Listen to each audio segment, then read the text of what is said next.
اسی طرح آج اسلام میں بھی عورت کی شادیوں میں سب سے بڑی رکاوٹ جہیز ہے۔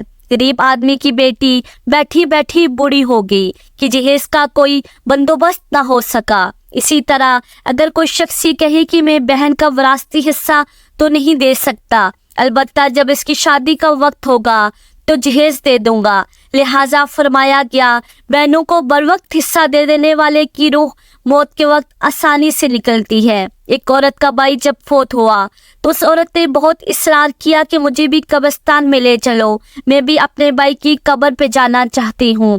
خیر اس کے اصرار کو قبول کر لیا گیا، اسے قبرستان میں اس جگہ لے جایا گیا جہاں اس کے بھائی کی تدفین ہونے والی تھی۔ اس کے دیکھتے ہی دیکھتے میت کو قبر میں اتارا گیا، اس کے بھائی کو مٹی کے سپرد کر دیا گیا۔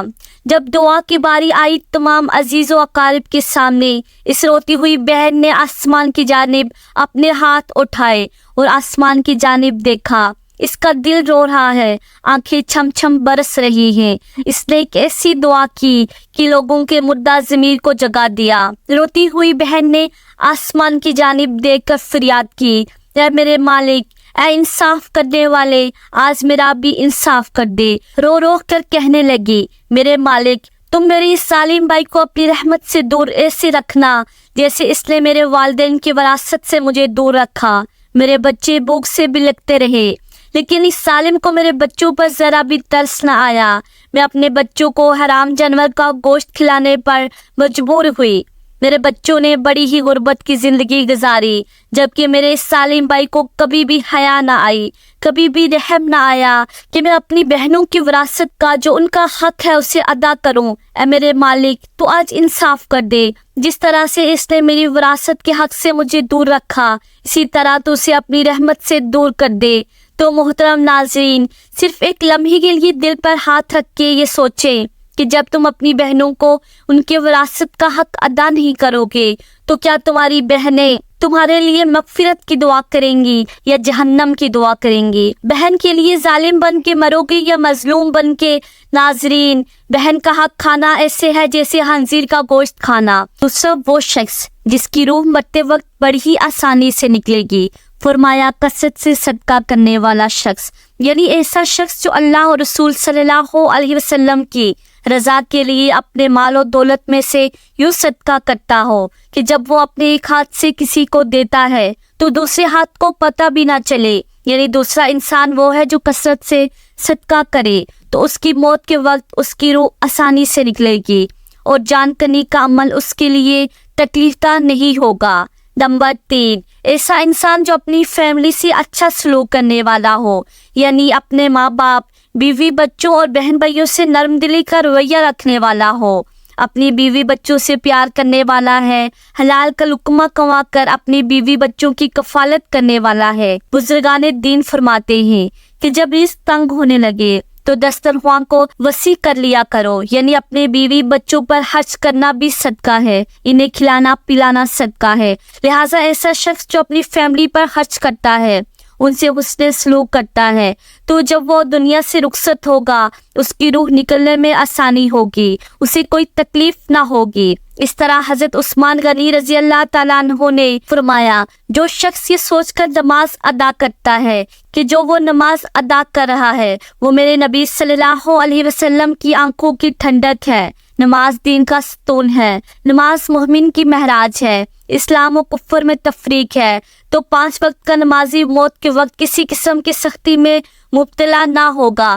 پھر فرمایا 5واں وہ شخص ہے جو قرآن کی تلاوت کرتا ہو، یعنی خود بھی قرآن پڑھتا ہو اور دوسروں کو بھی سکھاتا ہو۔ پھر فرمایا راتوں کی تنہائی میں اٹھ اٹھ کر قرآن پڑھا کرو اور قرآن پڑھتے وقت رویا کرو۔ فرمایا اگر رونا نہ بھی آئے تو رونے کی کوشش کر لیا کرو۔ حضرت علی ہجویری گنج بخش رحمۃ اللہ علیہ سے کسی نے پوچھا، حضرت اگر رونے کی کوشش بھی کرے پھر بھی رونا نہ آئے تو پھر کیا کرے؟ تو فرمایا کہ پھر اپنے مقدر پہ رویا کرو۔ کیا تم اتنے سنگ دل ہو گئے ہو کہ تمہاری آنکھیں آنسو بھی نہیں بہاتی؟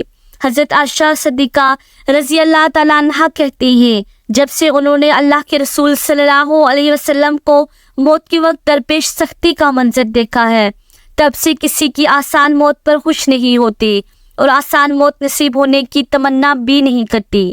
کیونکہ وہ جان چکی تھی کہ نہ تو موت کی سختی مرنے والے کی برے انجام کی دلیل ہے، نہ آسان موت کوئی عزت افزائی کی بات ہے۔ اگر سچ مچ ایسا ہوتا تو اللہ کے رسول صلی اللہ علیہ وسلم کو آسان سے آسان تر موت نصیب ہوتی۔ یہی وجہ ہے نہ وہ موت کی سختی کو ناپسند کرتی تھی، نہ کسی کی آسان موت پر خوش ہوتی تھی۔ موت کی سختی کے بارے میں حضرت عائشہ رضی اللہ تعالیٰ عنہ سے روایت ہے۔ آپ رضی اللہ تعالیٰ عنہ فرماتی ہیں کہ میں نے رسول اللہ صلی اللہ علیہ وسلم کو حالت نزاع میں دیکھا۔ آپ صلی اللہ علیہ وسلم کے پاس پانی کا ایک پیالہ رکھا ہوا تھا۔ آپ صلی اللہ علیہ وسلم اس میں ہاتھ داخل کرتے، پھر اپنے چہرے پر پھیر لیتے تھے اور فرماتے کہ یا اللہ موت کی سختی میں میری مدد فرما۔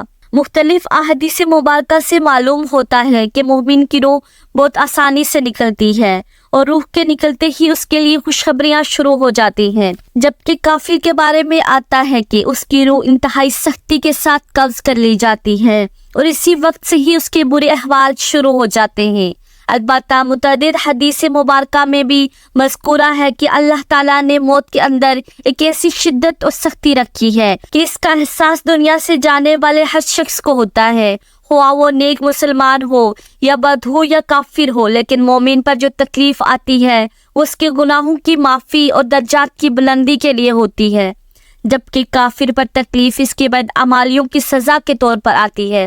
چنانچہ ایک اور حدیث میں آتا ہے کہ مومن گناہ کرتا ہے، اس وجہ سے اس پر موت کی سختی کی جاتی ہے تاکہ اس کے گناہوں کا کفارہ ہو، اور کافر بھی نیکی کے کام کرتا ہے تو اس وقت اس کی موت کے وقت کچھ آسانی کر دی جاتی ہے تاکہ اس کے ان اچھے کاموں کا بدلہ ہو۔ اس حدیث سے یہ بات معلوم ہوتی ہے ہر شخص کی موت اس کی دنیا میں کیے گئے اچھے اور برے اعمال کے مطابق ہوتی ہے۔ تاہم حضرات علماء کرام اور محدثین نے یہ لکھا ہے کہ مومن کو جو بھی تکلیف ہوتی ہے، ہوا وہ تکلیف اس کے گناہوں کی بخشش کے لیے ہو یا اس کے درجات کی بلندی کے لیے ہو، وہ حالت نزاع روح نکلنے کے وقت سے پہلے ہوتی ہے، اور جب اس کی روح نکل رہی ہوتی ہے تو اس وقت اللہ تعالیٰ اس کی تمام تکالیف کو دور فرما کر سہولت اور آسانی سے روح قبض کر لیتے ہیں اور آنے والے مراحل بھی آسان فرما دیتے ہیں۔ واللہ اعلم۔ اللہ پاک سے دعا ہے کہ ہم سب مسلمانوں کی موت کے وقت کی سختیوں کو دور فرما کر ہمارا خاتمہ ایمان پر نصیب فرمائے، آمین یا رب العالمین۔ ناظرین، کمنٹس باکس میں اللہ کے 99 ناموں میں سے ایک ضرور ٹائپ کیجیے گا۔ شکریہ۔